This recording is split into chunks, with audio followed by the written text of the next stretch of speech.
무릎이 아픈데 억지로 러닝하면 무릎 작살납니다. 하지 마세요. 무릎이 아픈데도 하는 러닝은 연골을 계속 갈아버리는 운동이에요. 무릎이 아프면 자세 고쳐라, 속도 줄여라, 슬로우 조깅 해라, 뭐 이런 거 저도 다 해봤습니다. 근데 결과는 똑같았어요. 다시 뛰면 아픕니다. 단순히 쉬거나 스트레칭 한다는 게 완전히 회복되는 게 아니라는 것이 포인트예요. 이대로 반복하면 러닝 자체가 불가능해질 수도 있어요. 그만큼 러닝은 무릎에 반복적으로 충격을 주는 운동이죠. 그래서 저는 평생 함께할 무릎을 지키면서도 운동을 지속할 수 있는 방법을 찾아야 했습니다. 오늘은 어떻게 무릎을 지키면서 운동을 지속할 수 있는지, 그리고 러닝이 무릎에 안 좋다던데 계속 해야 하는 게 맞을지도 말씀드리겠습니다. 그거 아세요? 연구에 따르면 러닝 중 부상의 가장 흔한 부위는 무릎이며, 부상을 한번 당하면 재부상 당할 확률이 2배 올라갑니다. 저는 러닝 크루를 운영할 정도로 러닝에 진심이었어요. 그런데 빙판에서 2번이나 넘어지면서 같은 무릎 부위를 다쳤습니다. 다쳤는데도 괜찮겠지 하면서 뛰었어요. 그게 독이 됐습니다.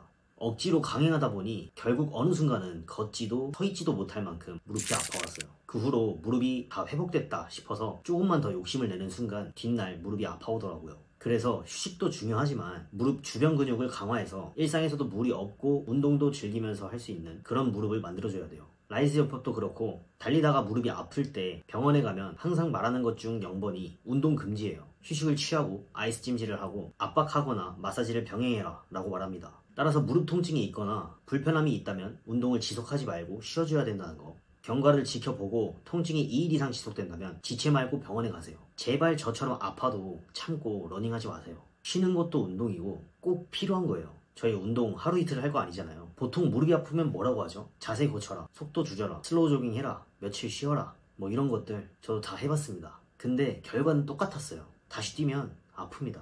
10명 중 9명은 러닝 자세 교정이나 휴식이 해결책이라고 생각하는데요. 사실 근본적으로는 무릎이 계속 충격을 받는 이상 통증은 반복될 수밖에 없습니다. 즉, 쉬는 것만으로는 문제를 해결할 수 없는 거예요. 그럼 답이 없을까요? 아닙니다. 러닝이 지면 충격을 무릎으로 많이 받는 운동이라면 실내 자전거는 충격을 최소화하면서 심폐지구력과 하체 근력 2개 동시에 가져갈 수 있습니다. 여러 논문에서 무릎이 아플 때 실내 자전거를 권장한다는 내용이 너무나도 많아요. 무릎이 아프지 않으려면 무릎 주변 근육이 탄탄해야 됩니다. 무릎이 아프다고 무릎을 아예 안 쓰면 근육이 줄어들고 살은 더욱 찔 거고, 무릎에 받는 하중은 늘어나니까 무릎이 더 아파올 거예요. 그래서 무릎에 부담을 덜어주는 일도 굉장히 중요한데요. 상상해보세요. 10kg짜리 배낭을 메고 매일 생활을 하다가 벗으면 어떨까요? 막 뛰어다니겠죠? 뛰기만 하나요? 날아다니죠. 뭐 무겁게 누르던 게 없어지니까 무릎도 가벼울 거고, 그래서 막 뛰어다니기도 할 거예요. 러닝을 오래 하기 위해서, 건강하기 위해서는 장기적으로 다이어트도 중요합니다. 무릎이 아픈데 어떻게 운동을 하고 어떻게 체중 감량을 해? 라고 하시겠지만요, 저희에겐 실내 자전거가 있잖아요. 무릎에 무리가 가지 않으면서 유산소와 무릎 주변 근력 강화도 가능하잖아요. 무릎이 당장 아플 땐 휴식을 취하고 경과를 지켜보다가 괜찮아지면 겁먹지 말고 운동을 시작해야 돼요. 회복을 취하고 운동을 다시 시작할 때, 이때 무릎을 조심해야 되는데요. 그래서 유산소로 실내 자전거를 추천드립니다. 의사들이 추천한 이유는 분명히 있어요.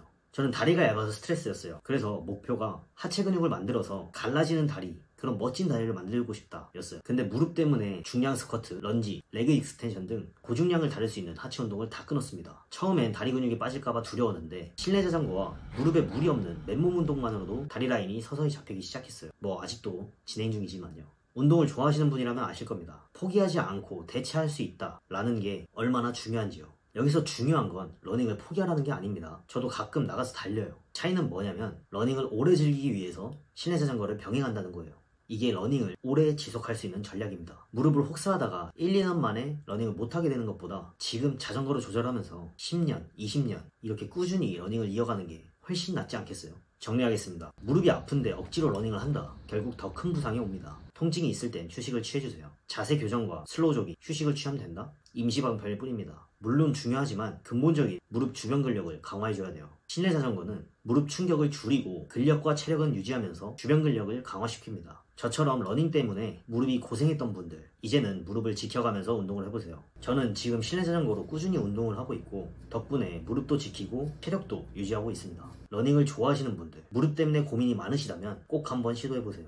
오늘 영상이 도움이 되셨다면 좋아요와 구독 부탁드리고, 댓글로 본인의 무릎 경험도 공유해주세요. 여러분의 이야기가 다른 러너들에게도 큰 힘이 될 겁니다. 감사합니다.